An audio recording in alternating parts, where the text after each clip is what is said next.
Welcome in to Moving the Chains, brought to you by Founders Federal Credit Union. I'm Kevin Thomas alongside John Epps. We got Jerel Hendricks back on the board, as always, here for our Week 7 South Carolina High School Football Preview Show. John, I hope we're through some of the weirdness now. I know we got a storm coming down to Florida this week, but not up here, so we're hoping we're on a full schedule. A lot of Friday night football games here, a couple Thursdays as always, but man, I'm excited to be back on a normal schedule with, I think, everybody who's supposed to play getting back on the field this week. Yeah, it's great to get back in the groove, the full swing. A lot of schools have byes this week, and we did get a decision from the South Carolina High School Football League or South Carolina High School League on how the schedule will adjust a little bit. We'll cover that later in the show. But yeah, it's good to have the bad weather out of here. Good to have recovery coming. I think Greenville County schools start back class tomorrow. Spartanburg is a little bit of delayed starts, I think, in some of the Spartanburg and Cherokee County schools, but good to see everybody coming back. Yeah, super excited to have everybody back in action this week. If you're not, on a bye, of course, but if you guys tune in for the first time, we really appreciate you. Be sure to follow us here on Facebook, on Twitter /X, Instagram, YouTube, and more at Movin Chains. That's MOVINCHAINS. Our website, movinchains.com. Our podcast on Apple, Spotify, Google, and more. We do a weekly preview show live on Tuesday nights about 7:15 here on Facebook and YouTube. Love to have you guys join us for that. We do our recap show that comes out on Sundays on the podcast platforms. In between that, we do coach interviews, player interviews, Teams of the League, Players League. Lots of great content all across our social platforms. Definitely tune into all of those throughout the week and all season long. As always, get your Moving the Chains merch. We got some great shirts in store right now for you guys. I posted those earlier today on Facebook and Twitter and whatnot. They're nice color, nice material there. We got black, a gray, a navy blue, a pink for the ladies as well. Lots of really good stuff. As always, we got the toboggans, the black and the gray. Get your winter gear now. The really nice Richardson hats, black, gray, whatever you want there. And of course, probably the best product we have are the hoodies, man. Super, super nice quality there. Really good stuff. A gray one and more of kind of an ash, kind of a white color as well. So definitely get those now. You can email mtcgear.sc@gmail.com, or you can reach out to us on social media through a DM as well if you want to order any of that stuff. But John, let's get rolling here with our Carolina Orthopedic and Neurosurgical Associates games of the week, our CONA games of the week, 5 of the biggest games around the state that we're going to focus on. Then we'll go through the 5A down to the 1A and even SCISA ranks. Let's start with the fun region matchup here. And that's one thing, too, as well, John. We're pretty much all in region play now. I think we actually have to be at this point. So no more non-region contest here. But this first one is a big 2A battle, and that's Central, the upstart Eagles at 4-1. Traveling to take on the Cheraw Braves, who are 3-3. Cheraw played a super tough non-region schedule, stacked up a couple losses early, but they're still a very good team down in that 2A classification. Central, they blanked Buford 47-0 last week. Cheraw, a 21-20 squeaker over AJ. Last year in this ballgame, John, Cheraw won 63-13. I think we're going to see something a little bit closer this year, but I think the Braves are probably a little bit better at this point. Yeah, I think Cheraw might be the better team, but I think Central Patient's playing better football right now. Yeah. I like what they've done. They lost that first game of the year to Louisville, 20-0 ball game. They haven't lost since, and the offenses looked really, really good. Trey Wilson, one of our players of the week this past week, had a huge game. And Cheraw, I'm just that game last week against Andrew Jackson scared me a little bit. AJ's a decent team, but I thought Cheraw would do a little bit better there. Conway, I thought they were going to beat Conway a few weeks ago. Lost a close one there. I'm going to go with Central Pageland playing at home in this game. They're on the road. Oh, they're on the road? Yeah. Okay, on the road. I'm still going to go with the Eagles. I think they're just playing better football right now. Cheraw may end up having the better season. They may end up finishing better in this region this year. But I think Central Pageland's in a good spot. I think they're catching the Braves at the right time. They're playing good football, playing with a lot of confidence. I'm going to take Central Pageland in this one. I think it's going to be a really good game. Should be a very competitive ball game. Certainly don't expect to see a 63-13 score here either, but I think we'll see some points. Yeah, Coach Easton in year one has got those guys playing great football right now. Quarterback Dwayne Lou Allen leading that offensive attack, averaging 33 on offense, giving up 16 on defense there. Running back Aiden Short. You mentioned athlete Trey Wilson had 3 catches for 162 touchdowns last week, a rush touchdown, and a punt return touchdown. They got a lot of really good skill guys for sure. Defensively, Covington, Allen, Hillian, and Davis lead that bunch.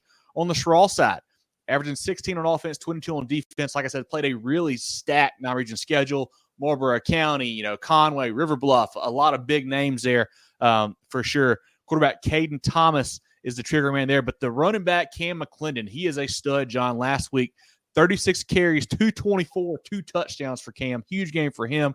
Receiver Nick Gordon, Deshaun Drake, they're both athletes out wide there. Defensively, Javion Marshall, 7 tackles. Jaden Caraway, 4 tackles. Anthony Strong, 4 tackles as well. They held AJ to 100 yards of total offense. Like, that game was not as close as the score. The issue for Cheraw is they have not put together a full 4 quarters. I mean, that's what it comes down to, honestly. And maybe this is the week. I don't know. In that game, the Volunteers did return two kickoffs for a touchdown. That's not so close. That makes you worry a little bit about it against a team like Central with all the athletes they have there for sure.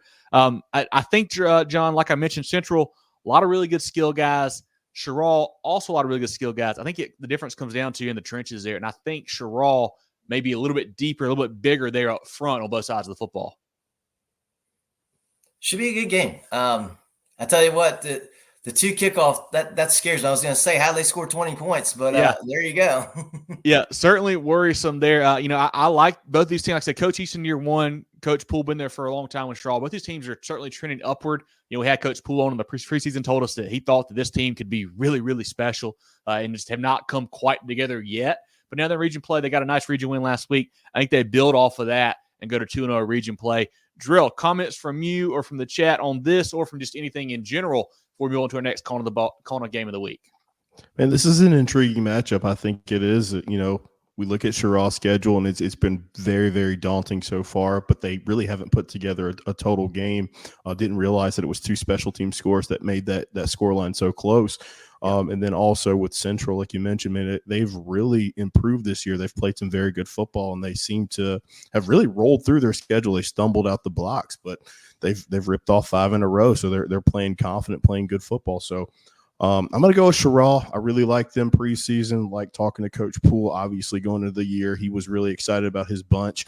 You just got to think that, maybe that they've gotten out of that non-region slate, that maybe they can get it together. Last week was kind of a fluke, and I think they can put it all together. So I'm going to go with Cheraw with the tight one. Should be a fantastic football game, and we'll take a look at some comments here.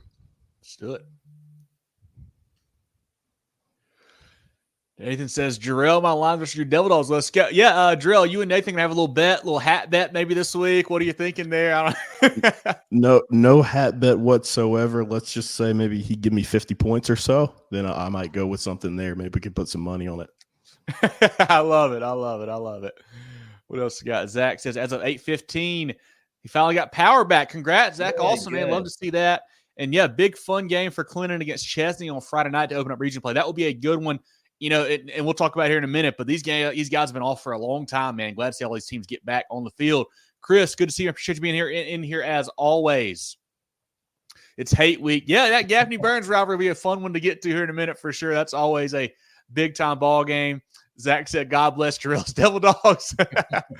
Brandon says, glad to get back to football. Clinton hosting Chesney on Friday night. Yeah, that'll be a fun one. Brandon will break that one down here in a little bit as well. Kevin says, go Gray Collegiate. They are excited to get in the region play for them too. Gray's going to beat Airport. Kevin, I think they're certainly the favorite. I think that's certainly a good chance of that. We'll get to that ballgame here in a little bit as well. Kyle says, thoughts on the Mullins Auctioneers traveling to Manning this week today. Auction rebound. I'm a little bit worried that Mullins, maybe that glass slipper may have kind of fallen off and shattered last week. I think Manning's a pretty good football team. I think Manning, the Monarchs, probably win that football game and send Mullins to 2 losses in a row. It'll say a lot about Mullins, though, how they come out in that game. Yeah, John says Dorchester-Clarendon close game. I think Dorchester's playing really good football, man. I think Dorchester wins this game by a ton. Noah says the same thing to Dorchester-Clarendon. I like the Raiders, man. Coach Nelson and the bunch had a huge win last week over Lee. I think they're playing good football right now for sure. Brian says Eagles for the win. Yeah, Brian, you talk about Central every week. You're a big Eagles fan, I know, and they're playing good football, man. That's going to be a great ball game on Friday night. Chris says, what's up? Good to see you, Chris, man. Great to see the Panthers getting back out this week as well. Brandon says Fairfield plays Chester Friday. Winner wins that region. Certainly could be two of the better teams in 2A, honestly, matching up right there. Robbie says, South Point. Robbie, man, great to meet you last week. Huge win for the Stallions. They are just playing great football right now, and you will see it in our poll in a little bit. They jumped up a good bit there for sure. A complete game. No doubt about it. Chris, good to see you. Nathan says he'll give you 50 lunch at the clock. Jerel, there's the bet, Jerel. Do you want it or not? You got to take that. I love it. Devil Dogs upset to the century. Jerel must have sent that, not me. I don't know. We've been hacked. That was definitely me. No, I'll do that. I'll do that. 50 points and lunch at the clock. Maybe we get a little running clock. Maybe we get a kick return or something like that. So yeah, Nathan, it's on. I'm in the upstate. We're close to each other. So yeah, we can make that happen. I know Nathan comes around Greenville a little bit. He's in your area. I love it. Well, perfect. Let's look on now at our second CONA game of the week, and that is a low country battle, John. May River at Bishop England. The Sharks, Coach Bonneville, year 2 there, sitting undefeated at 5-0 right now. A team in a region that, I want to give us props. We talked about them on our preview show. Somebody had said, those guys are trash, whatever. But Jerel, and I think Jerel and John, you guys both want to make sure we brought them up because they've got some good teams down there. And the Sharks are 5-0. Bishop England, they're 5-1. First-year head coach Logan Hall there hosting those guys. May River, a big win over Colleton County, 42-6 last week. Quarterback Tanner Macy threw for 2 touchdowns, ran for 2 touchdowns. Running back Andrew Johnson, 11 carries for $147, 2 TDs, and a receiving TD. Asa Haskins, 10 for 98, another receiving touchdown there. They ran the ball for 311 yards, John. They got it done on the ground. Defensively, Xavier Polite, 13 tackles, 1 tackle for loss, 3 sacks. Ethan Sprinkle, 11 tackles. Brad Lowry, 6 tackles, 1 TFL. This Sharks team averaging 36 on offense, 12 on defense, John. We keep having them.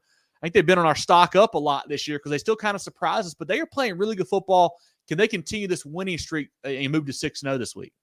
I think so. And this is a great game. And it's funny that we're in week 7 rather. And I feel like I don't know a ton about either one of these teams yet. Yeah. And we'll find out a lot more on Friday because I do think May River is a pretty good football team. Mm-hmm. But, you look through their schedule and I don't know what their best win is. Maybe it's at West Ashley. Maybe it was, drubbing Lake City earlier. But it's hard to tell. And these games, I have a hard time with these games because it's hard for me to pick. Bishop England's had a great season so far, a good start to the year. Just the one blemish against Porter-Gaud, but they've had some close games, somewhat close games. I think I'm not going to be surprised if either team wins this ball game. And I know Bishop England's got it at home. That helps a little bit.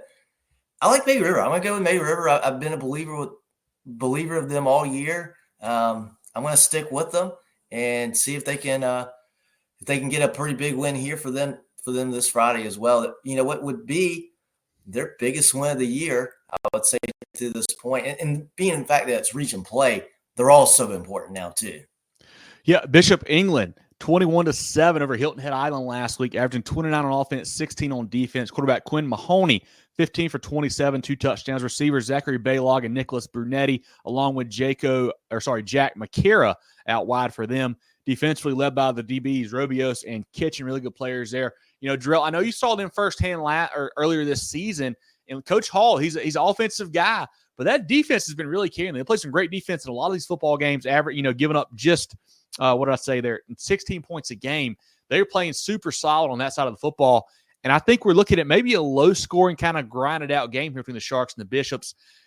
I think May River a little too much firepower on offense. I think what they're doing right now with Johnson and Macy gives them a little bit of an edge there. But this could be a fantastic football game down in the Low Country on Friday night.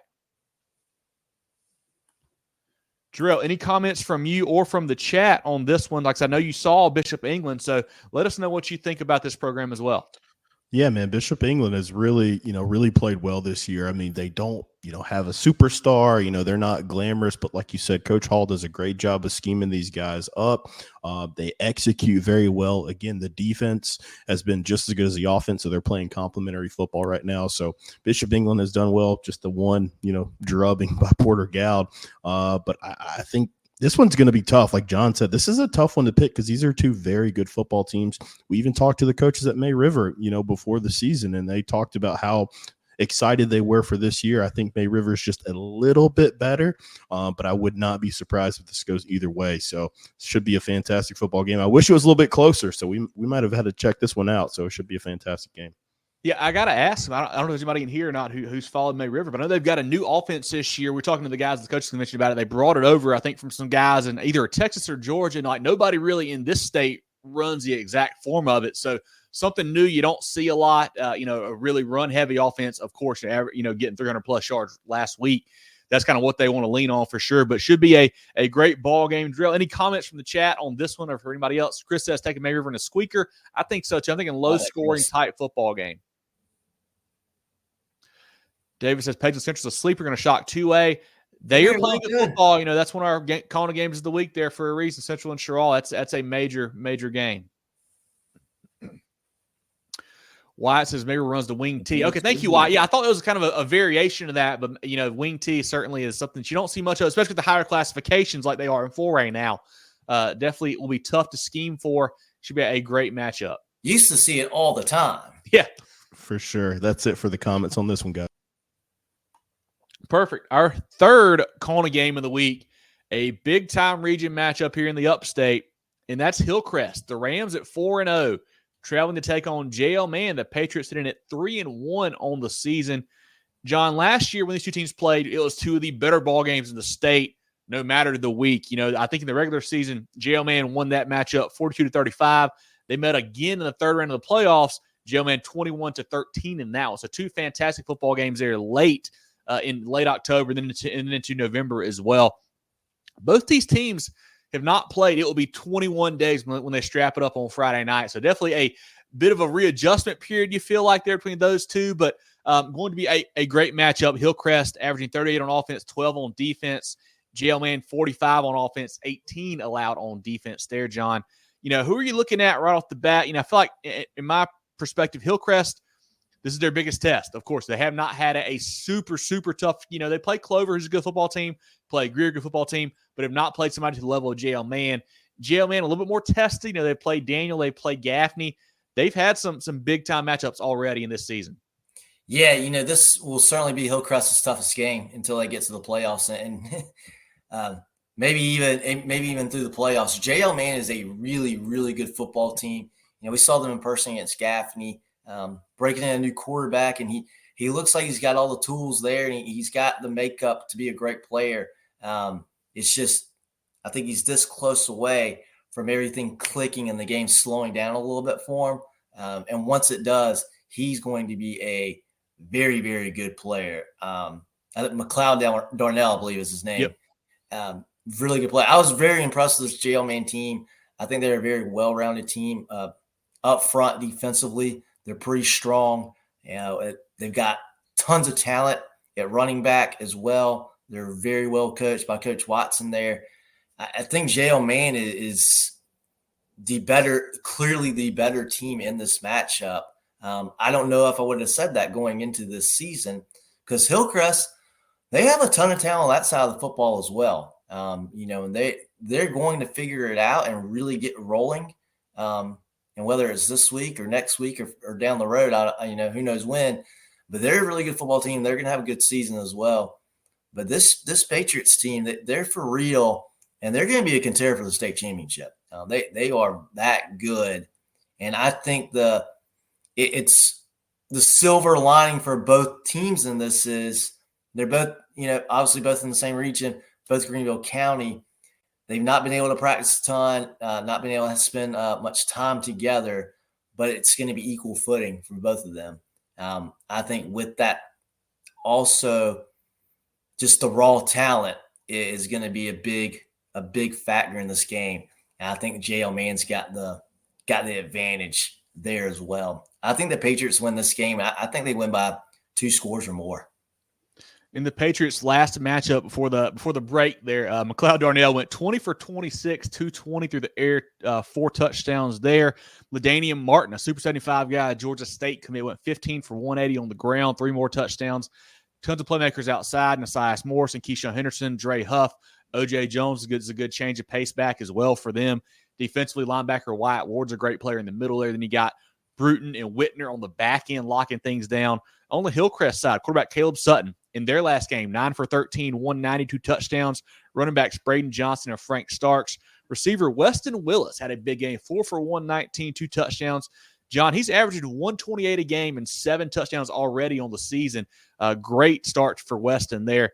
Defensively, Constantino, DJ Henderson, Wright, Antrez Nance. He had 4 TFLs in that last ball game. They're stacked on that side of the ball as well. This is a game that's going to have tons of big-time players everywhere, it feels like. I can't wait to see, Nance against that offensive line for JL Mann go at it. Same thing with Henderson against LaDainian Martin when they meet in the hole there. Weston Willis against Bruton and Whitner on the back end is going to be a lot of fun there. And it's just I worry about the time off. Like, I don't really know what to make of that. Like, we see teams obviously take, one bye week, not a big deal. You got 2 weeks off, and on top of that, you haven't been to practice too. Usually when you got a bye week, you're at least getting out there and practicing Monday through Thursday or whatever. These guys hadn't even seen the field in 2 weeks until I guess probably yesterday or maybe today was their first day practicing back. So I don't know if it might be sloppy. I don't know if it might be some turnovers and penalties. I'm not sure what to make of it. But this is going to be, I think, a fantastic ball. You got 2 of the better scheming coaches, in the upstate, in the state as a whole, with Coach Swiger and Coach Watson, 2 guys that can really, really draw it up and really coach it on both sides of the football. A fantastic matchup. I'm really high on Caleb Sutton and the Rams. You guys know that. I think his dual threat ability is a big factor in this ball game.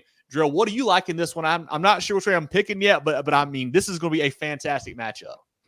I'll pick I'm going with man. I'm with John here. I think it's going to be man by a larger margin, 14 plus. I just keep going back. I know you guys saw that man Gaffney game earlier in the year, but I saw Gaffney against Bowling Springs, and that defense completely stifled Bowling Springs. So if a man team was able to drop 40, I know it was in overtime, but they dropped 40 points on that Gaffney defense, they can pretty much get after it. And I just don't think that Hillcrest will be able to keep up. Again, I think the layoff will be an adjustment, for the first, half or so, maybe first quarter. And then I think that they'll just go back to playing ball. And I just think that Gaffney's a little bit too talented, for Man is too talented for Hillcrest to keep up in this one. Yeah. And I think honestly, go ahead, John. Sorry. It's Gaffney too, probably. No, I was going with that layoff and with it taking an adjustment period, I think we may see low scoring compared to what we would think going into this game. I think, if you look at this matchup with all these athletes, you're thinking, hey, we're probably seeing 30s, 40s in this game. But with the fact that they've had so much time off, I think that first quarter and a half could be a lot of punt city early on. So could be a little more low scoring than normal. I'm going to take the Rams in an upset. I think Coach Swiger and Caleb Sutton are ready to kind of break out. Sutton, the transfer in last year, had a solid year, but obviously all the attention was on Avery McFadden, as it should have been, of course. Had a great game. I think Caleb's ready to kind of show what he can really do. I think this is a breakout game for him. I think the Rams win this one in a close one, but this is going to be a great matchup, a great Greenville County game. We don't get to see a whole lot of those anymore, so excited to see 2 really good Greenville County teams get after it on Friday night. Jerel, comments from the chat on this Rams and Patriots matchup. Chris said a barn burner, man wins in a shootout, possibly gets the ball last. Certainly could be, man. I think both the teams are that good. I think they're certainly both going to be contenders in their separate 5A classes, and you'll see that in our poll here in a little bit. Chris says Greenwood and Cannon everything as well. Yeah, I'm high on Hannah. I think Hannah's a good team. Greenwood I'm not quite sold on yet, but I do think Hannah is very good, and Greenwood has some potential as well. Brandon says, yeah, man, huge win over Daniel non-region. Yes, that was a big win for them, Brandon. Exactly right. Nathan says, man. Yeah, I think Greenwood's a decent team too. I think they're gonna shake things up in this region. Yeah, Terrence says Hampton County. What's up, guys? Good to see you guys in here as always. Appreciate you. David says Louisville missed the last 2 shows coaching Little Lions. I love it. Adrian, nice. Jerel and I made it to the second half last Friday. Missed you out there, man. We'd love to talk to you, but nice win for the Lions. I know it wasn't their cleanest game, but they still had a nice win. Christian Henderson says Hillcrest pulled out 2074. Yeah, Cheraw on the back end too. I can't wait to see him matching up against some of those guys, Henderson and Morrison and whatnot for man. So it should be a fantastic matchup. Pirelli says Rams dominate. I bet. Right. I love getting some conflicting opinions there. I love that, man. It's gonna be a fun matchup, and I can't wait to see these 2 guys square off on Friday. And Jerel, and one thing too I want to mention, we've seen some of these Greenville County games getting moved to Saturday. I don't think this one is going to do that, but for other Greenville County matchups, you might get some Saturday football too if you want it. Yeah, and I don't want to go against Christian. The last time I did that, I was eating a hat, so I don't know. Maybe Go ahead and take it off, Jerel. He's got some better info than me. I love it. Yeah, I think, but I mean, that's kind of what I'm thinking, kind of more in the 20s maybe than what you might expect because of the layoff there. But on to our fourth CONA game of the week, a 5A matchup in the Midlands. River Bluff at 6-0. The River Bluff Gators continue to roll at Irmo. The Yellow Jackets also 6-0.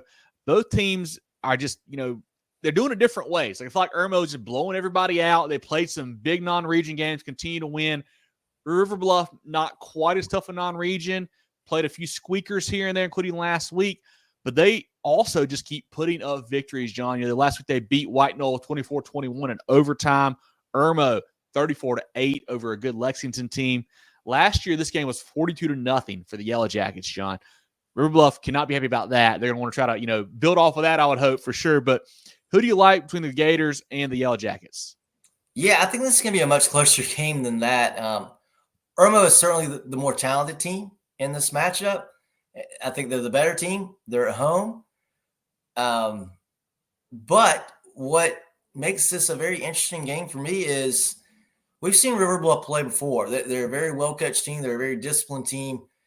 I don't think they're going to beat themselves. Irmo's got to go out and make the plays. The athletes got to be athletes. Donovan Murphy's got to do what he can do. AJ Brand's got to have a good game. He's got to be that guy. He's got to make plays. They can't just walk out there and just win the game just because of who they are. They got to make some plays and win this ball game. And for River Bluff, I would have picked White Knoll to beat them. And they come out on top. I think I might have picked Gilbert to beat them. They come out on top. Yeah. 1-point win. They had a shootout with Rock Hill in the first game of the season. They win that game. And that win's looking better and better as well. Rock Hill is playing good football right now. They're finding ways to win games and win close games. They had another close game against Nation Ford. They won on the road, 35-30. The fact that they know how to win, and I get Irmo 6-0, but they haven't had the close games. They've had one close game of Burns, which scares me a little bit. That was early in the season. But River Bluff, they might not be as good, but this is a tight game in the fourth quarter. Those guys are going to feel a lot of confidence that they can pull it out and they can win the game. And that is, I think for Irmo, I think the key to the game, and this, I know this sounds silly, but jump on them as quick as you can, because the longer you let this River Bluff team hang around, not only are they going to feel like, oh yeah, we can win, it's close. It's, oh, we win close games. We do this. We've done it week after week after week. And that could be a dangerous situation for the Yellow Jackets if it's a tight game in the fourth quarter. All that said, if Irmo plays their game, they should win. I think they should win this by 2 scores. But the way the River Buffs played, I don't know if they're going to let that happen. I'm still going to go with Irmo, but I could see this being a surprisingly close game. River Bluff averaging 34 on offense, 20 on defense. There is a concern a little bit for the injury front for these guys. Quarterback Parker Murray played for 3 or 4 years now. Starter had to leave the game last week. Sophomore quarterback Braden Moore stepped in. Running back Hayden Myers went 12 for 187. Receiver Stephen Collier, the ECU commit, Super 75 guy there. Aaron Griffin, DB receiver, is a good player as well for them. The defense forced 3 picks last week, and that's against a good quarterback in Landon Sharp. So that's really impressive there. Griffin had 1, Nathan Schumann had 1, and Caleb Pinckney as well. Griffin Lindler led them with 8 tackles, 2 TFLs, a sack, and a PBU. There. Coach Harden's bunch playing good football. Irmo, 39 on offense, 16 on defense. AJ Brand, the VT commit, Super 75 player, 145 passing and a touchdown, 125 rushing and a touchdown. Running back Amari White, 116 and a touchdown. Receiver Donovan Murph, just reclassified to a 2025. He's a big-time prospect. He had a big game, I think 80-plus and a TD as well. Offensive lineman Nate Carson leads that bunch up front. Defensively, Jaden Bryant, 9 tackles, 4 TFLs. Darius Goodson, 9 tackles, and Ethan Gamble and Jamar Grissett with 7 tackles each. I think Irmo is just too big and physical. They got the playmakers outside. John, I know 42-0 last year was a beatdown. And I think we might see something similar. I think Irmo is that good, man. I think they are really tough, really, really tough. You know, I mean, that Lexington team was super physical, super physical. You didn't have the offensive firepower to score with Irmo. I mean, they get beat by 26. I mean, I don't think it was necessarily that close either. I think they just kind of slowly lean on you, slowly choke you out, and then they also got the big playability with Brandon, Murph, and White and those guys. So I think the Yellow Jackets playing too good of football. I think they're a legit state title contender. I think Irmo big in this matchup of River Bluff. River Bluff playing good football, man. Don't get me wrong. I'm super happy with what Coach Harden's doing there. They are on the trend upwards for sure. But I think Irmo and the Yellow Jackets with Coach Brand, man, that is too much firepower. I think they roll in this ball game. Jerel, comments from you or the chat on this one?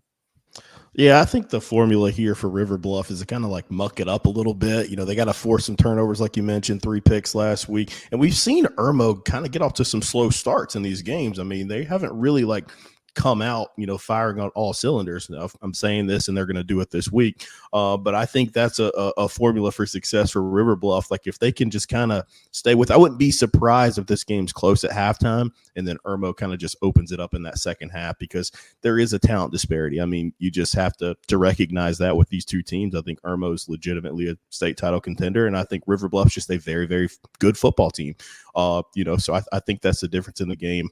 Obviously, the playmakers, you know, for Irmo are going to be the difference. And then that is a concern with Parker Murray not being able to play. But it should be fun to see. I think it's 2 good football games and, you know, are 2 good football teams and a good region matchup there. And Parker may be back. We don't know for sure if he's going to be here or not. I have not heard one way or the other. But any comments from the chat on that matchup, Jerel? Irmo winning from CHS1. I think we're all on that point. MJSC says Irmo smokes them. Yeah, I think we're kind of all on that boat right now. Zach says Irmo not even close by halftime. Let's see. Brandon says Irmo in this one, they are very good. Yes, they certainly are, Brandon. They are definitely top 5 in our poll. Irmo dominating this year. They got to be stopped. Yeah, I don't know who's going to stop him, Brad. I don't think it's River Bluff, but somebody else might. I don't know. But yeah, that's the comments we got here for this one. Perfect. Our 5th CONA game of the week, our SCISA game of the week, a big-time one here, Jerel. Porter-Gaud, the Cyclones at 6-1, traveling to take on Northwood at 7-0 in our SCISA game of the week. Porter-Gaud, 44-0 over Heathwood Hall 2 weeks ago, had a bye last week. Actually, they started that game, got canceled. It's been lipping due to the weather there. Averaging 40 on offense, 19 on defense. Northwood, 49-31 over Cardinal Newman, 38 on offense, 12 on defense. The Cyclones of Porter-Gaud, running back Jamal J.J. Flood, 7 for 119 and a touchdown. Quarterback Nolan Schumann, 2 pass touchdowns, also rushed for 73 yards. Running back Tony Brown, 8 for 167 and 2 TDs. Receiver Garrett Hyatt is a playmaker out wide. Defensively, Chase Anderson, 8 tackles. Also Smith, 9 tackles. And Knapp, Chisholm, and Buxton as well. Northwood, that game was 49-31, Jerel, was not that close. They were up 42-3 after 3 quarters. Let Cardinal Newman get some garbage time TDs there. Running back Keyshawn Singleton, 21 for 171 and a touchdown. Quarterback Austin Grady, 18 for 22, 269, 2 touchdowns. Receivers Ty Washington and Aiden Hogan both had 6 catches. Defensively, Vickers, Lingard, McCleary, and then MJ Davis on the back end is a big-time DB prospect. Had a pick 6 last week for Coach Waters' bunch. There are 2 really good running backs in this game with Flood and Singleton. I'm super excited for that matchup there. This is a game where Porter-Gaud, you know, guys, has been playing great football. They had the nice win over Bishop England a few weeks back. Northwood is kind of the hot team right now. You know, they're supposed to play Hammond 2 weeks ago. Had to get canceled due to the weather there. That'll get played here in a few weeks. So we don't really know what to make of them. But that's a big win over Cardinal Newman last week. But I think Porter-Gaud, man, what they're doing with J.J. Flood and just pounding the rock, that's a different type of football team they've been playing this week for sure. I like Porter-Gaud too. I think 2 really great teams, really good teams. I just don't know how to see Porter-Gaud losing another game in the regular season. I think they're that good. Yeah, certainly could see a Porter-Gaud Hammond rematch for the state title if things hold there. But I think the Cyclones are playing great. But that'll be a fun ball game. You know, if Northwood somehow does win this one, that Northwood Hammond game becomes even bigger here in a few weeks. Excuse me. But that'll be a great one down there in the Low Country. Jerel, any comments from you or from the chat before we go back through our CONA games of the week and then move on to the next portion of the program? Yeah, it should be fun one. Like you said, if Northwood wins, it's going to be great. But I think Porter-Gaud's just too good. I mean, they've played Hammond, and they're the only ones really to be in the same stratosphere with Hammond as far as the scoreline's concerned. So that's just a testament because we think Hammond. I mean, Hammond, regardless of what association they're in, I think Hammond is one of the best teams in the state, and I think they only lost to those guys by 14, 15 points. So, no moral victories, but I think that just shows how good this Porter-Gaud team is. So I'm riding with them this week.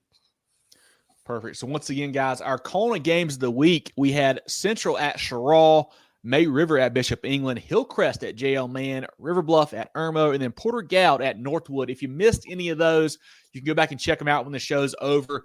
They'll be here. You can rewind it and go watch it on Facebook and YouTube. So certainly do that if you missed any of those ball games. Jerel, let's give a quick shout out to some friends of the program before we look down at the rest of the statewide slate. A single moment can ignite a passion. With every play, a spirit of teamwork is forged, and determination evolves into success. Life is the ultimate team sport, and a trusted teammate makes all the difference. Our team at Founders Federal Credit Union works hard every day to offer the financial tools you need, backed by unrivaled member service. Relax, you're with Founders. The George Agency has been serving the insurance needs of South Carolina for over 40 years. They're a full-line insurance agency concentrated in employee benefits and health insurance with an office in Mullins and Murrells Inlet, but they can help you all across the state. They have clients in Greer, Rock Hill, Columbia, and more, so wherever you are, they can help. Give Bradley, Wayne, Richard, and the crew a call or check them out online at thegeorgeagency.net. That's thegeorgeagency.net. John, let's start looking down through the 5A slate. Viewers, as always, if you guys want to comment about a game, feel free to pop it in there. We'll definitely read it on the stream. But, John, let's look at the 5A matchups this week. Yeah, in the Low Country, we'll see Goose Creek go to Berkeley. West Florence will be at Blythewood.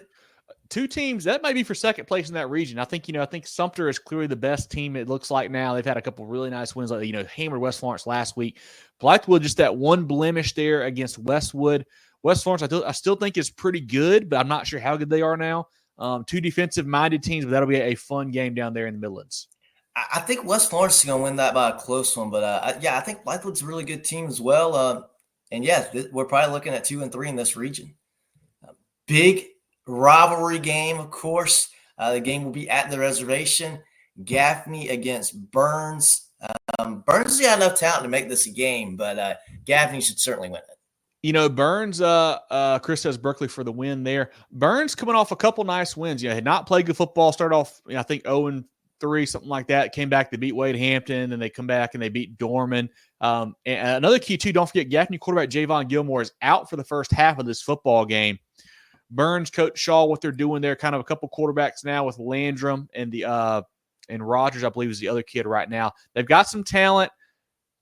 Do they have enough to beat Gaffney right now? I'm not sure. I think the Indians team is very, very talented. Even without Javon Gilmore for a half, you probably put Jamarcus Smith back there. You just run a lot of wildcat, kind of lean on them and whatnot, and kind of just keep it close, and then let Javon kind of do his thing second half. I think the Indians too talented right now.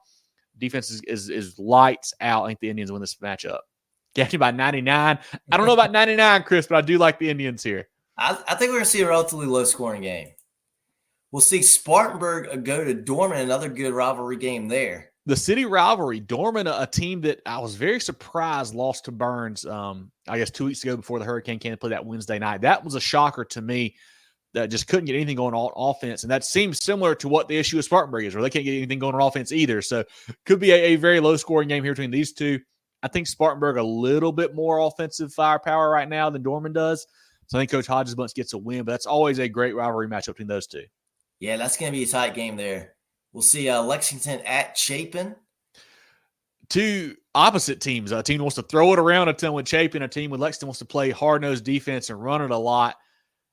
That is going to be a heck of a matchup. I think Chapin, I think their offense wins this ball game for them, but that's going to be a fun matchup with two really contrasting styles there. Yeah, I'm not sure what to think about that one. I'm leaning Lexington, but we'll see. Good game here in the Midlands as well. White Knoll at Dutch Fork. Remember, White Knoll did knock got win against Dutch Fork in the regular season. I want to be careful about saying knocked out because obviously Dutch Fork did not get knocked out of the playoffs. But this is a game, should be a decent ball game here. I think Dutch Fork is the better team as well, or better team in this game. I think they do win, but White Knoll, they know they can do it. They know they can knock them off if they play a great game. We'll see Malden go to Easley. Riverside will be at Eastside. Two sneaky 3-1 teams right now between those two, Riverside and Eastside. I know it's a rivalry there. I'm not sure there's a name for it or not. But that's a sneaky football game. I think Riverside, too much offense, I think, right now with Skinner and Murhib there and Taylor and those guys. I like what they're doing for Coach Rochester. And let's see West Ashley go to Fort Dorchester. Northwestern is on the road against Fort Mill. Greenwood will go to Greenville. I believe that is a Saturday noon matchup now, I think I've seen. Okay, very cool. Catawba Ridge will be at Indian Land. It's a sneaky good game for me there. Catawba Ridge has been kind of laying in the weeds. They played some pretty good football. I love the tight end there, the Ambrose kid. Indian Land, Sequel Patterson, the quarterback, is a heck of an athlete, getting tons of offers already. He's just a sophomore. That'll be a fun matchup over there in the Rock Hill area. Then we'll see one of our CONA games of the week, River Bluff at Irmo, that we talked about a little bit earlier. Somerville will be at James Island. James Island taking a little bit of a step back this year. Somerville should be able to win this game. James Island still got a tough defense. Somerville's got to come to play. Another one of our CONA games of the week over at Slayton Field will be Hillcrest at JL Mann. We'll see Socastee go to North Myrtle Beach. Lugoff Elgin travels to Ridgeview. Nation Ford will go to Rock Hill. Carolina Forest is at St. James. Ashley Ridge goes to RB Stall. Lucy Beckham is at Stratford. Boylan Springs going to Wade Hampton. Wanda will host Cane Bay. Westwood at home against Spring Valley. Woodmont hosting TL Hanna.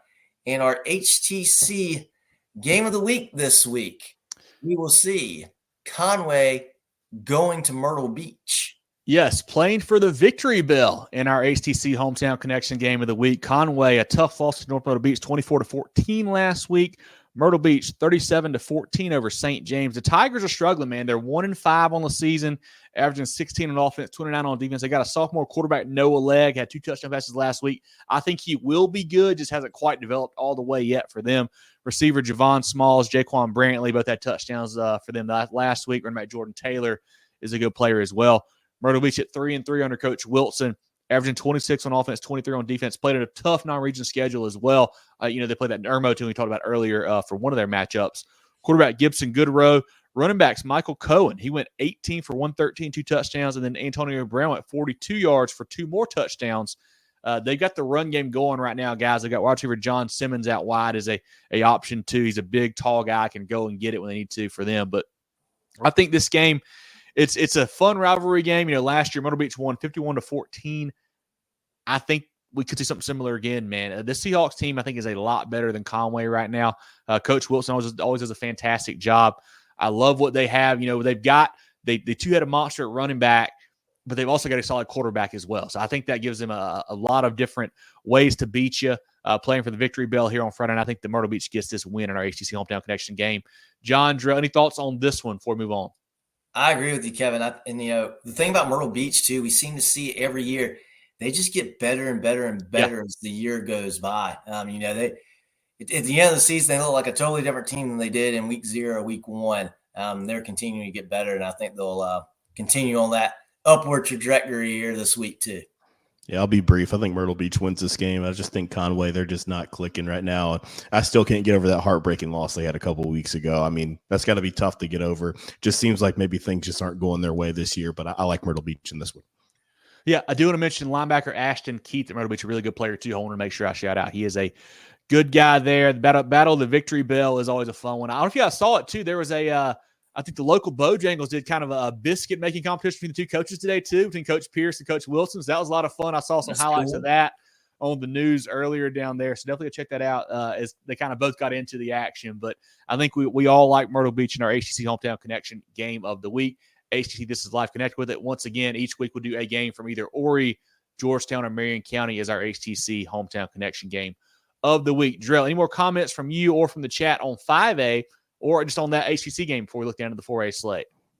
Let's head to 4A. Perfect. Yeah, looking at 4A, I got 4A and Flora mixed up here. Richland Northeast will play at AC Flora. Cavaliers trying to get off the mat and bounce back against AC Flora this week. Yeah, Arnie, took a surprise loss last week to Dreer in overtime. Quarterback Will Wilson, NC State commit, did not play, did not know that until Friday. Actually got his knee scoped on Friday. He's out for a couple weeks. He's out again this week as well. AC Flora kind of flying under the radar. I think they're 4-2, 5-2, something like that. Have not played the toughest competition, I feel like, but they keep winning. I think Arnie needs this win bad, man. You can't lose 2 in a row in region play, even without your quarterback. I think the Cavs have to bounce back. I don't know what they do without Will Wilson. I think AC Flora is a better group than Dreer. And if they play well, continue to improve. And Chris, I would say that too if Will Wilson was playing. But last week, losing to Dreer really scares me because Dreer they're not a very good team. Defensively, they're okay. But, that really scares me for Richland Northeast that they don't have Wilson on this one. Staying in the Midlands, we'll see Aiken go to Brooklyn Casey. Colleton County will host Beaufort. Crestwood at home against Hartsville. We talked about this a little bit. Travelers Rest going to Daniel. Jerel and Nathan have I think it's a clock wager on the line. Vegas has set the line at 50. If Jerel can come through there. Can't wait to get my lunch. It's going to be fantastic. Go Devil Dogs. West Side will be at Emerald. Man, in. Yeah, those are 2 good games there, or maybe not good games. I want to talk about West Side and Emerald. I think West Side, I think they smoke them. Oh, man, I feel bad for Emerald this week. I was really looking forward to that West Side Weddington game 2 weeks ago. Got canceled there, and didn't get, and it's not going to happen. But West Side playing great football there. Wren and Fountain Inn is, I think, a sneaky good football game. A Fountain Inn team, still an upstart program. Just first year having seniors there, like the quarterback Sam Holiday. He's a really good player there for Coach Nichols' bunch. Wren, we saw them firsthand a few weeks back. Really good rushing attack with Colton Bagwell, Reese Price there. Defensively, they're stout as well. I think Wren wins this game, but that could be a super fun game. Still, also, thoughts and prayers to Isaac Wigginton, the kid that was in the car wreck there from the Wren community. He is still in the hospital. Definitely want to keep thinking about him throughout this tough time. But I think Wren wins it, but should be a fun, close game over there in Fountain Inn. Yeah, Bradley. West Side's team to beat in 4A right now, that's for sure. Ooh, Daniel by 60. That's Jerel's buying lunch if that's the case. We'll see Midland Valley on the road against Gilbert. Gray will host Airport. Greer at home against Blue Ridge. South Florence will travel to Lakewood. Dreer is at Lancaster. Lawrence hosting Southside. Lower Richland at home against Wilson. One of our CONA games of the week we talked about a little bit earlier. Bishop England at May River. That will be a really good ball game there in the Low Country. South Aiken will be at North Augusta. Seneca hosts Berea. And York will host the red-hot South Point Stallions. Yes, those Stallions, I saw them for a half last week. That's all I could take, man. They were just hammering Camden. It was super impressive. Looked really good on both sides of the football. Really good running the ball, really good throwing the ball with Cam McMillan back there. Quarterback Mason Hicks, of course, running it was really, really nice. That Stallions team, I think they are the real deal. I was worried about the offense. That's been that's kind of what I've been saying all season long is that, hey, they got to get Cam McMillan back. He's got to play. They got to be able to sling it around. He's back. He looked good. And I think South Point, they are a legit contender. Yeah, buy stock in South Point right now. I mean, these guys looked fantastic. I think Camden's not what we're used to with Camden, but that South Point team is complete. Like I said, I mentioned it on the Spaces in our recap show. The only bad thing I saw is they rolled a couple snaps when they were kicking extra points, but they kicked so many that it didn't matter. So Stallions are legit. I tell you, and Camden's not. They might be a step behind what they've been the last couple of years, but that defense is still really good. And to put up 64, not even the fact that they put up 64, they put up 57 or 50 in the first half. 57 in the first half. Yeah, I mean that is. You could have said, "Hey, can't even play anybody in the state." I go, they can play anybody in the state. They're not gonna give up 57. Probably not gonna give up 57 in a game, much less one half. That South Point did that. That's scary. That's scary for the rest of 4A. We talk about West Side. being the class of 4A. Well, I tell you what, if South Point plays that kind of game, they continue to do that, they're going to be very tough to beat no matter who you are. Yeah, Jerel, any other comments on 4A from the chat? Let's roll to 3, guys.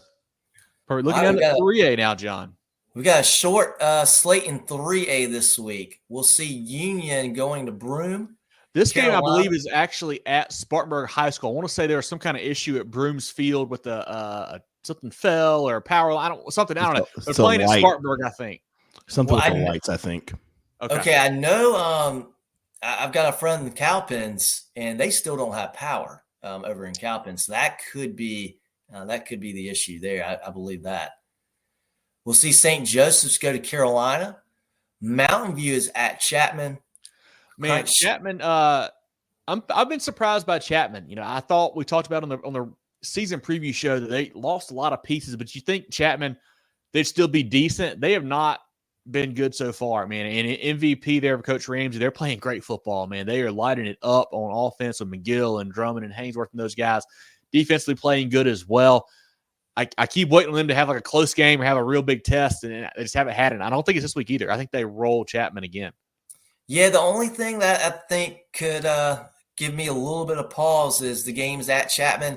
Great environment for a football game. If you ever get a chance to go to Chapman for a game, go.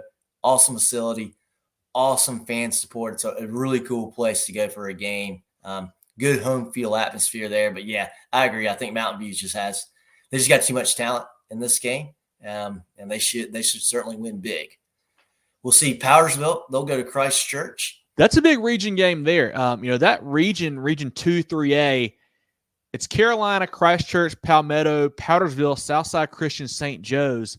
I don't really know going into region play who the favorite is there. I feel like Powdersville started off slow, a couple of really tough losses, 1 point loss here, a late turnover here, whatever. They've got a couple nice wins here lately for Coach Muster. Christchurch obviously started off tough as well. They lost Jackson Rep for the season, which is big for them, as a huge loss, one of the premier receivers in the state. I think they're a very good team still. I don't know, Southside Christian, St. Joe's, which one of them could be better. I think they're both fairly even. So I think this could be the region title. Honestly, it certainly could be between these two teams here. Tucker Hendricks slinging the rock for the Cavs there. The new quarterback, Kagan Reed, I believe is his name there for Powdersville. They've gotten it going on the ground, which is big for them. I think they were trying to throw it and put a little bit too much on him early on in the season, but they got the running game going now with Hudgens and that group there. Hudgens and Knuckles and Mills on defense, all those guys. I think Powdersville, they're trending upwards for sure. This would be a great matchup between those guys in Christchurch. Yeah, and I think that region's up for grabs no matter what happens in this game Friday. I think anyone really could win this region. It'll be a fun region to watch.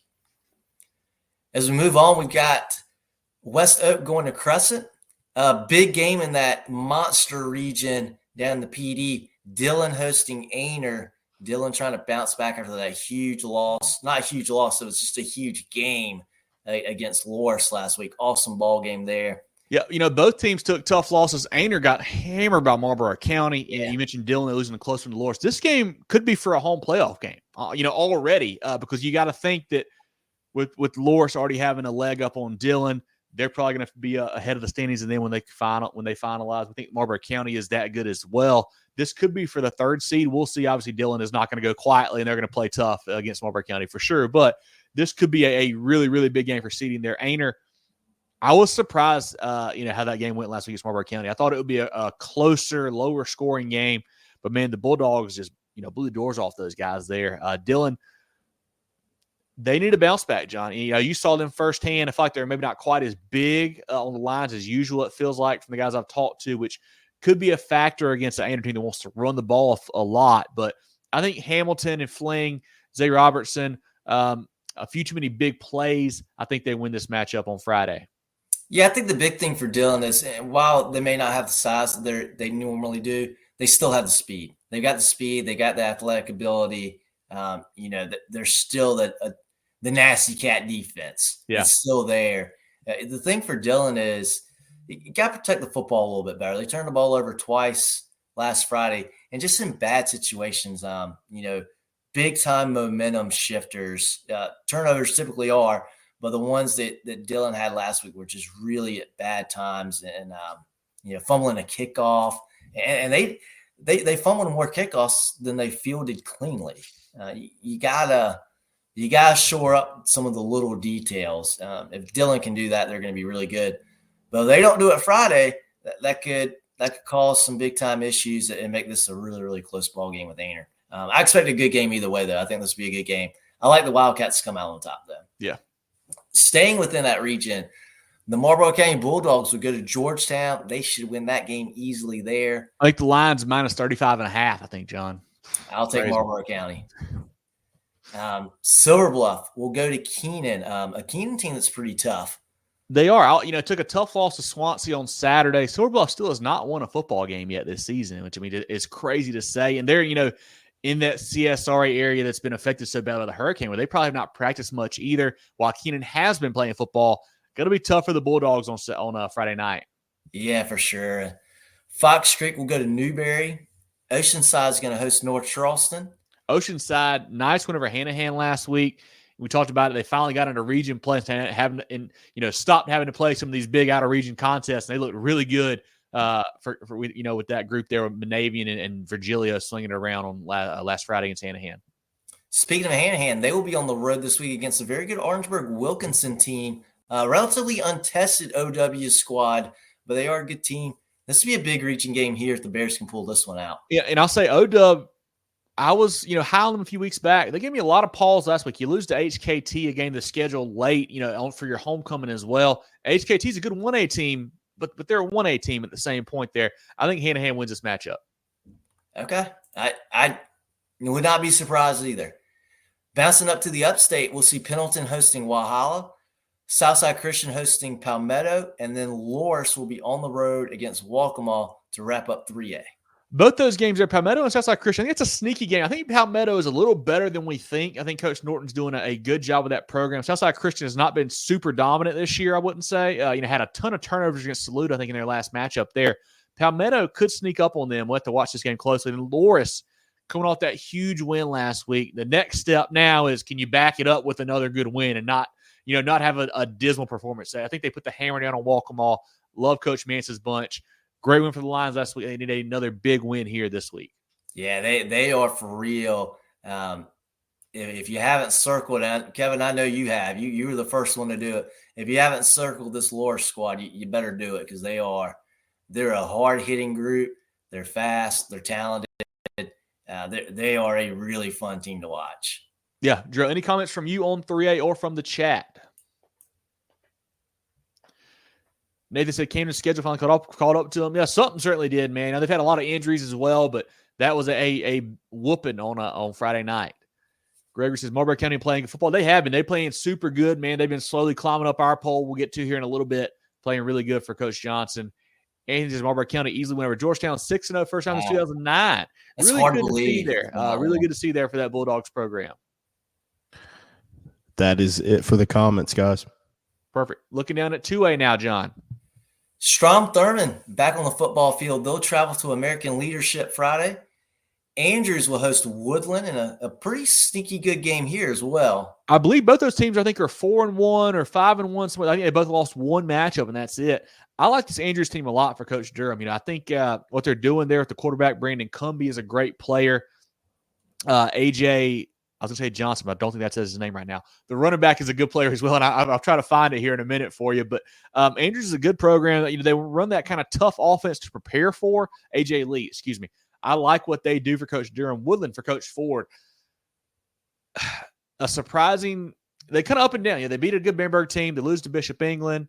I don't really know what to make of them quite yet. I think Andrews wins this game at home. We'll see Lake City go to Atlantic Collegiate. Batesburg-Leesville at home against 96. Landrum will go to Blacksburg. We talked about one of our CONA games of the week here. Cheraw hosting Central of Pageland. A very improved Eagles team. I think this will be a close game. I know you guys picked Cheraw. I'm taking the Eagles. We talked about that one a little bit earlier in the program. So if you're watching this later on, rewind and go back to see that game. Andrew Jackson on the road to Chesterfield. The Rams, a surprising loss to North Central last week. I think Chesterfield was undefeated coming into that. Did not see that loss coming.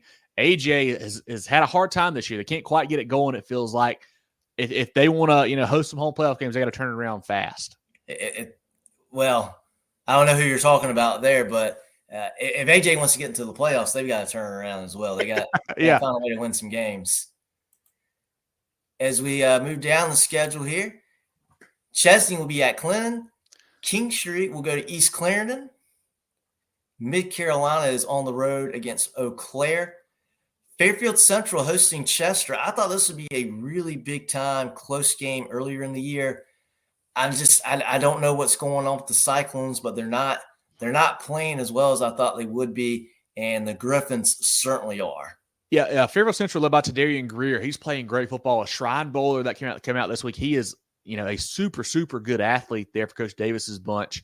In Chester, like you said, John, I don't know what to make of them. Obviously people were really high on them coming into the year. One of the 2A favorites. You lose quarterback Trooper Floyd game 1. He goes out with an injury. Maybe it was game 2. I'm pretty sure it was game 1. Anyway, comes back a couple weeks later, looks great, and then turn around and lose to Keenan in a not really competitive ball game. So Chester is kind of hard to figure out right now. I think what they're doing at Fairfield Central is something that we got to watch out for, man. They are a team that we did not talk a lot about early in the year in 2A. They are a sleeper now. I feel like Greer is a superstar for them. They are trending upwards. I like the Griffins to win this game because Chester, I just don't know, man. There's too many unknowns right now for those guys, I feel like. Yeah, I agree. Hampton County, a team that does not have a lot of questions. They will be at home against Lake Marion. Very good Hampton County squad there. Mullins on the road against Manning. We talked about this one a little bit earlier. This would be a really good bounce back for Mullins if they come out and win this game. Certainly will be tough against Manning, though, on the road. Saluda, they will head over to Pelion this weekend. Philip Simmons at home against Burke. Academic Magnet goes to Timberland. And Whale Branch will host Edisto. Perfect. Any comments from you, Jerel, or from the chat on 2A? No, guys. No comments here. Perfect. Well, let's do a quick shout out to the friends of the program. Then we'll get back into 1A and SCISA. We'll go that route this week. At HTC, we're here to keep you connected. Here to provide reliable fiber optic internet with free, fast, and secure HTC Smart Wi-Fi. HTC, here to connect.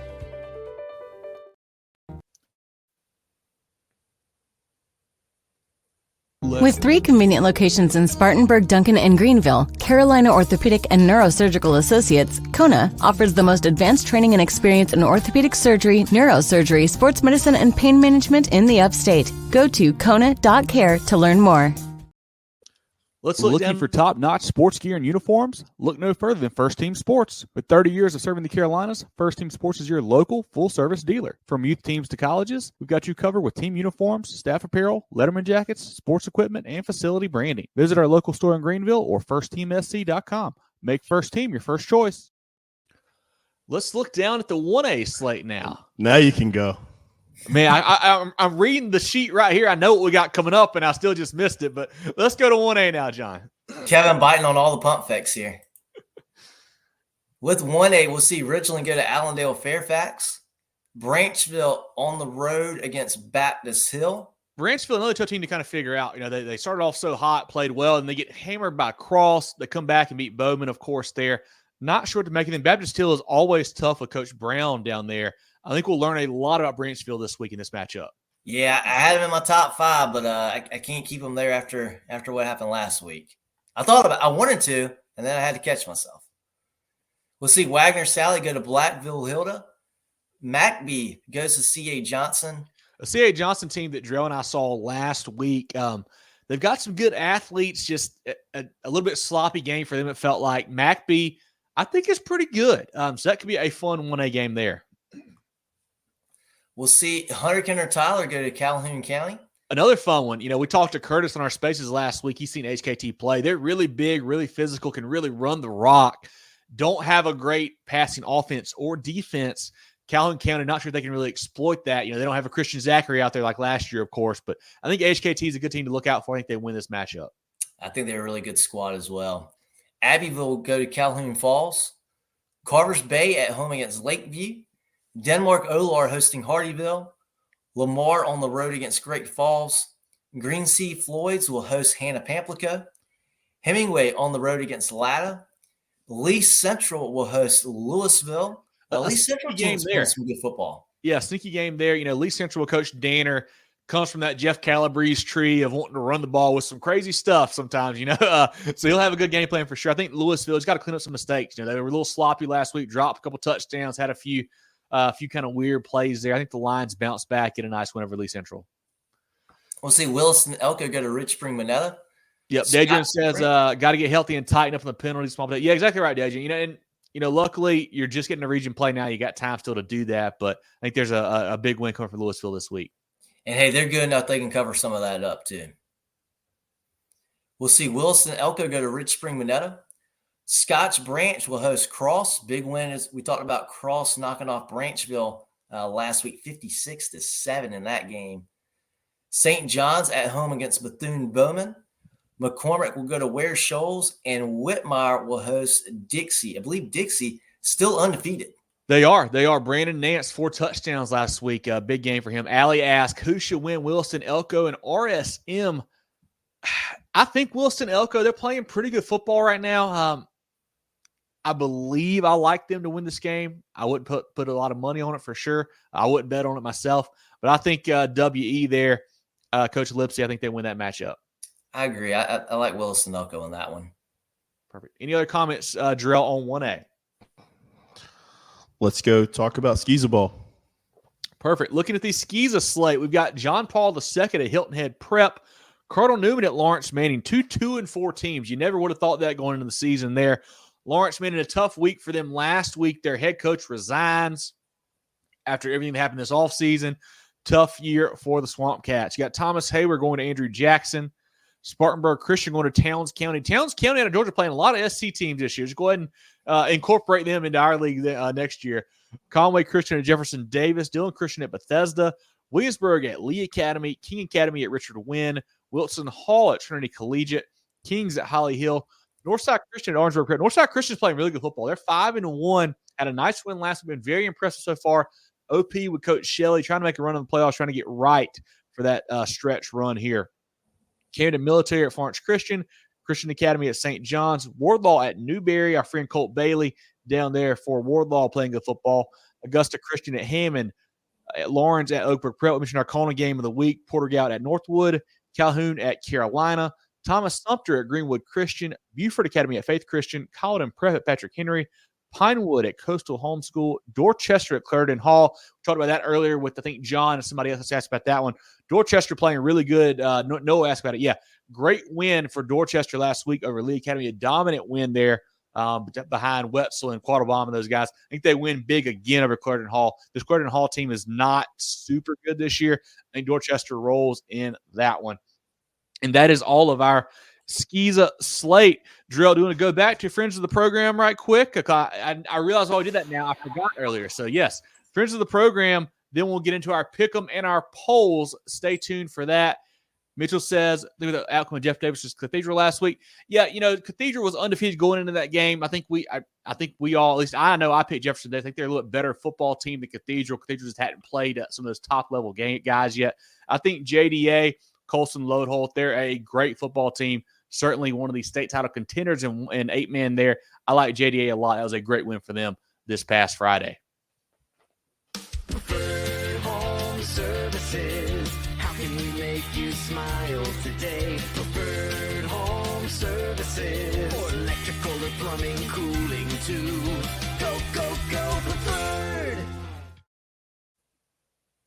Set your kids up with a lifetime of financial success with Smart Start from Founders Federal Credit Union. Just like learning the rules of football, understanding money management is crucial. Our Smart Start products and educational resources help teach kids the basics of saving, budgeting, and smart spending. Give your young MVPs the skills they need to move the chains on their financial futures. Learn more at foundersfcu.com/smartstart. Federally insured by NCUA. Membership qualification required. Terms and conditions apply.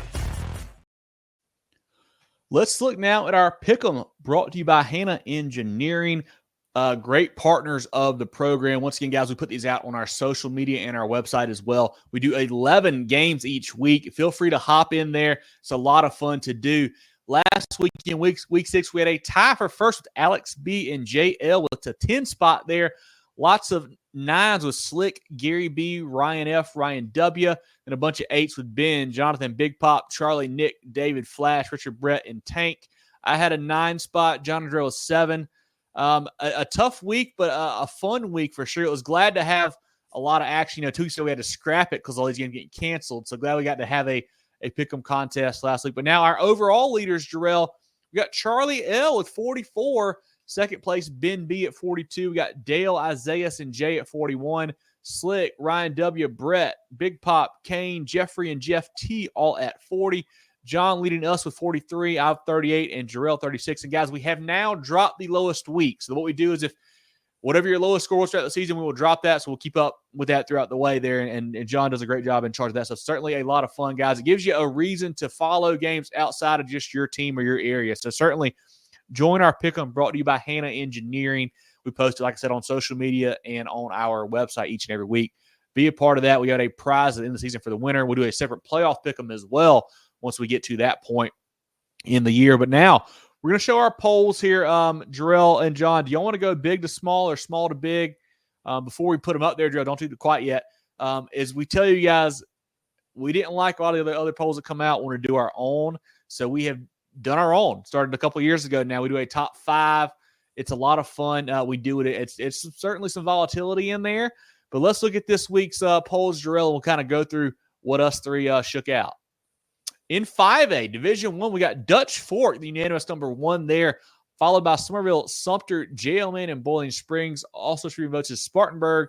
And in Division 2, Northwestern with 2 first-place votes, Gaffney with 1, and then Irmo at 3rd, Hillcrest 4th, Greenwood 5th. Berkeley also receiving votes. So we'll see a top 5 matchup with Hillcrest and JL Mann getting after it on Friday. That'll be a lot of fun there. The big mover there in 5A, guys, is that Sumter program. They took a step up. They passed JL Mann, I believe it was, with that big win over West Florence last week.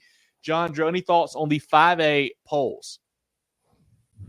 Just a lot of really, really good teams. And I think I said this last week too. I wish it wasn't split into 2 divisions. I would love to see some of these top teams, or heck, all top 5 play each other. We get to see one of those matchups this week. But yeah, I'd love to see Irmo, Gaffney, Northwestern getting to mix it up with Dutch Fork, Somerville, and Sumter. I think that would be great. But hey, that's okay. We're going to get good football regardless. I think the funny thing is Sumter, looking back at it, we bumped Sumter up. They had that huge win on Thursday against West Florence, but we swapped them in JL Mann. I think if JL Mann comes out and they have a big-time game against Hillcrest, we might flip it right back next week. Yeah. So it's a lot of fun to see that one. Perfect. Looking down now at 4A and 3A, we got West Side at number 1. South Point, a big mover up to number 2. Daniel at 3. A tie for 4th, May River and South Florence. Also receiving votes is North Augusta. In 3A, BHP at 1. Marlboro County continues to climb. Loris is in that 3 spot now. Woodruff at 4. Mountain View at 5. Receiving votes is Oceanside Collegiate. 4 is an interesting one to me here. I feel like May River, we said on earlier in our CONA game of the week, we still don't know a ton about them. How good are they? I don't know. We'll see this week. But hey, if they lose to Bishop England, maybe the Bishops have to be up there next week. I don't know. We'll see how that shakes out there. On the 3A side, a little more settled at the top, I think. We know that BHP, Marlboro County, really good. That Loris win was super nice there for them. I think the sleeper team, and I'll say it, I'm the one that had them in there, was Oceanside Collegiate. I think they're a sneaky team. Record's not the best right now because of that non-region they play. I think they're a very good football team there in 3A. John, Jerel, thoughts on 4A and 3A? I tell you what, with what South Point did last week, I'm not so sure it's a close case on 4A on who might win 4A. Now, let's see if South Point can keep doing that, right? But that really gets me excited about 4A because up till now I thought, well, let's just see how bad Westside beats everybody.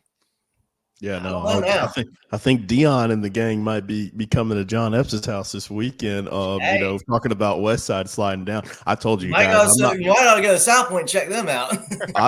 I'm not moving Westside until they lose a game. I don't know what the streak is up to now because we haven't played in a few weeks, but they haven't lost in a long time. So, Westside's fantastic, but certainly buy stock in South Point. South Florence is another one that continues to climb. And then, of course, Marlboro County, just counting down the weeks for that big time matchup with them and Loris. It's going to be a lot of fun there.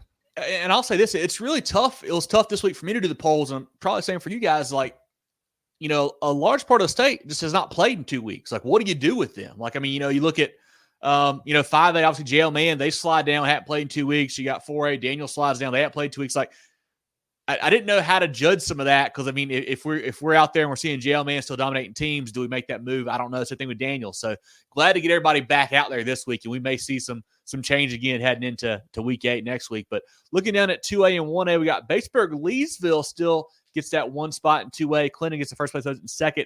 Barnwell third, Fairfield Central fourth, and a tie for fifth, Hampton County and Saluda.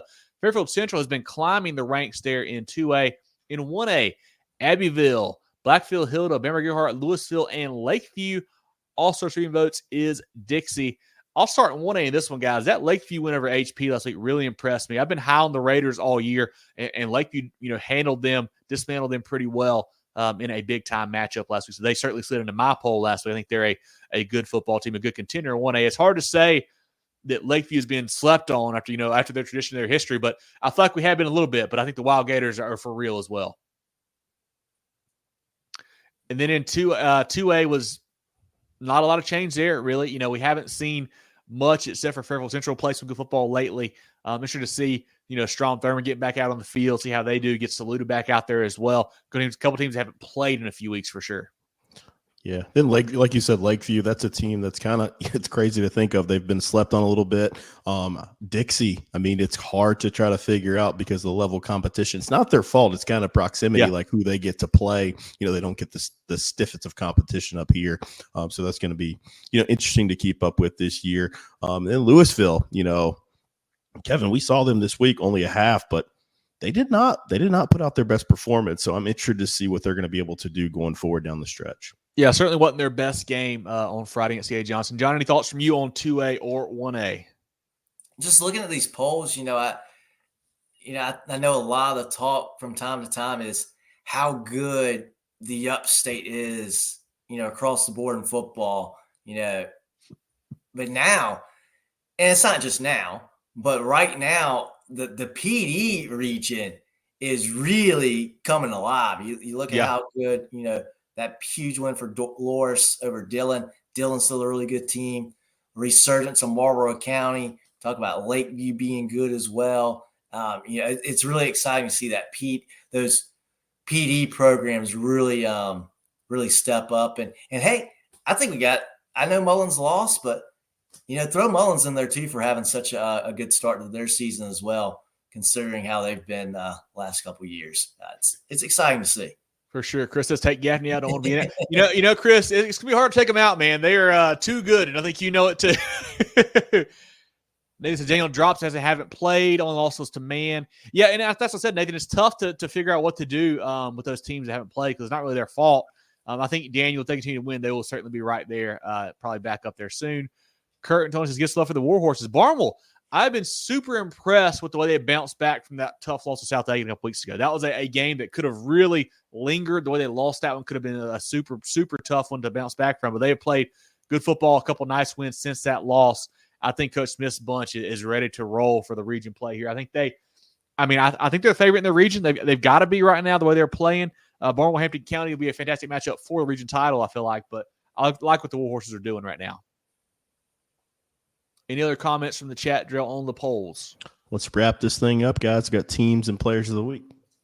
Yes, our teams of the week, we had South Point, Dreer, and Loris, brought to you by Preferred Home Services. Our players of the week, brought to you by the George Agency, Tyrell Foxworth at Lakeview, Trey Wilson at Central, and Trey Howard at Ridgeview. Once again, guys, if you see a great stat line, send it to us on social media or an email, whatever. Love to give you guys a shout-out. We put out our blog today with all the nominees. So we will certainly, if you send it to us, we're going to read it on the show, on the recap show, and we'll put it out in the blog. And then we'll obviously have our 3 winners to get the post about them as well. So definitely send us all the Player of the Week nominations, but shout out to those guys, brought to you by the George Agency. I think we didn't talk about, guys, what was voted on today by the high school league. If you guys missed it, the executive committee decided to basically extend the regular season by 1 week and move the playoffs back a week. So you'll still keep the 5 rounds of playoffs.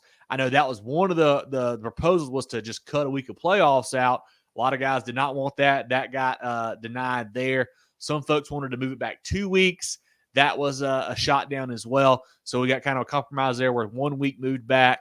5 rounds of playoffs. So the state titles will now be the week of, I think, the 12th to 14th it's at South Carolina State. We're also going to move back the North-South game now. We play the same day as the Shrine Bowl. Staggered start times, I believe, a little bit, but still same day now. So, I mean, I'll say it there wasn't a perfect answer for this. There really wasn't. You know, I know Jerel and I talked about on the recap show, what would you do? And there's not a great answer. I don't mind the 1 week change. Like, that's not bad. I know that a lot of, schools miss 2 games, and I know that regions are either trying to figure out how you can make up 2 games in a week and kind of stagger it that way, or do you just rework the whole schedule? We'll see. But, getting 1 game back instead of 2 is frustrating, but it's certainly better than 0, I would say, John. Yeah, I know we give the high school league a hard time from, a decent bit on things, but I think this is a good solution. I think this is probably the happy medium between all options. So I'm glad they were able to come to the decision today to do that. And it's a little bit of, not all or nothing. We get 1 game, and, pushing the playoffs out 1 week, I think that's okay. And as far as the North-South game and the Shrine Bowl go, I don't know if anyone – I know kids have to decide one or the other typically anyways, but nobody's going to try to play in both of those games. So, that being on the same day, I think it's just fine. And one thing, too, that I like the way they did about it, too, is they did not say, hey, we're going to pause the season. Like, they're letting teams that can play in the other areas that have already played the games continue to play, but they're leading up to the regions where if the regions want to reschedule some of those games for that extra week so you don't have a bye week, they're letting them do that, which I've seen a couple guys. I think I can't remember what region it was. I've already seen one region, adjust that and make that happen where they're going to make a bye week a couple weeks before so you don't have one going into the playoffs. So that is up to a region-by-region basis there to kind of adjust the schedule as you want. So, Jerel, what do you think about it? I know we talked about it on Sunday and just the way it shook out. I can't say I'm surprised. I thought this was probably where it was going to head, of course. And I mean, I don't mind it because I don't think there's not a perfect solution. There's just not.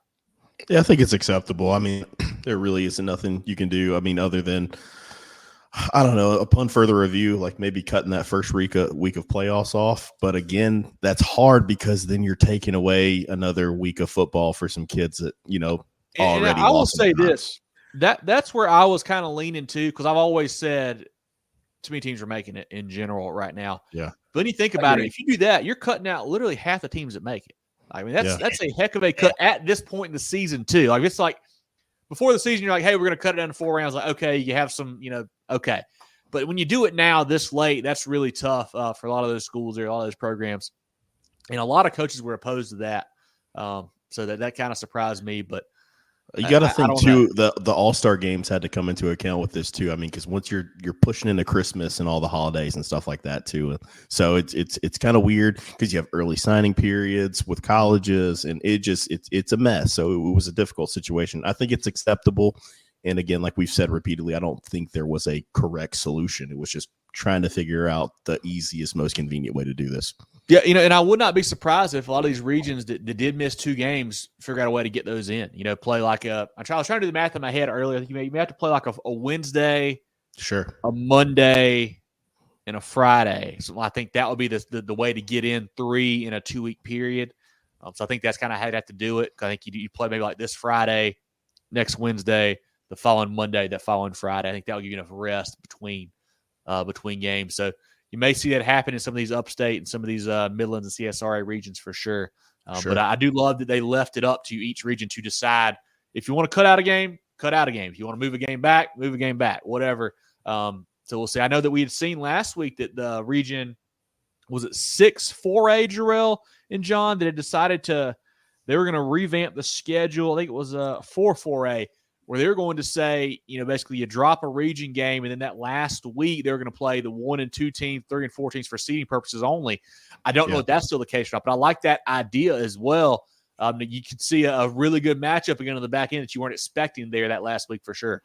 And I know the region you were mentioning earlier, I think it's that Dutch Fork, Irmo region. I think that they did some shuffling in that one. You know, that's the one you were talking about to accommodate the schedule changes. Yes. But as always, guys, feel free to chime in with your thoughts on our social media pages. We'd love to hear from you guys.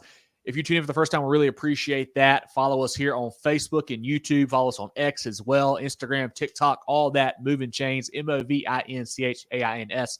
Our weekly preview show goes live about 7:15 on Facebook and YouTube each week. We do a recap show on Sundays on the podcast platforms. We do coach interviews, player interviews, food reviews, teams of the week, pick them, all kinds of great stuff across our social platforms all week, all season, all year round.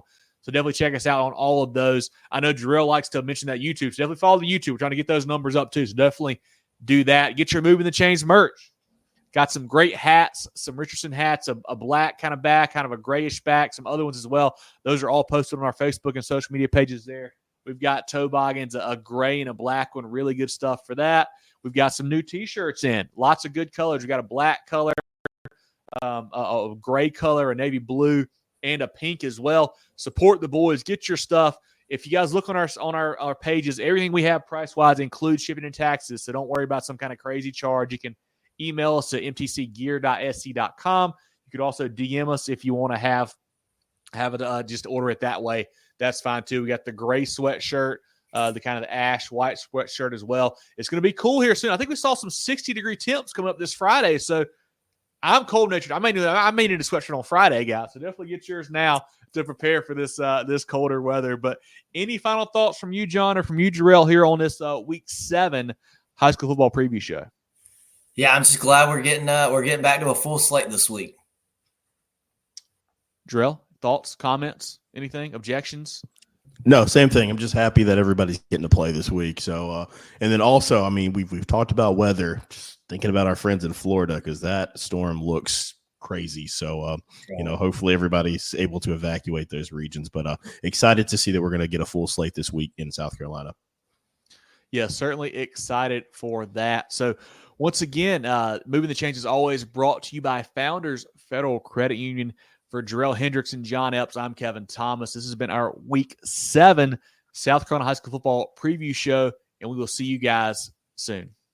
Get ready for the ultimate South Carolina high school football experience with Movin The Chains. From previews to recaps, we've got you covered. Dive into our expert preview shows, predicting winners and sharing insights. Then join us post-game for the thrilling recaps, exclusive interviews, and highlights you won't find anywhere else. Plus, connect with fellow fans on our Friday night spaces on Twitter/X. No one covers South Carolina high school football like us. Join us at Movin Chains on all social media platforms and visit movinchains.com today.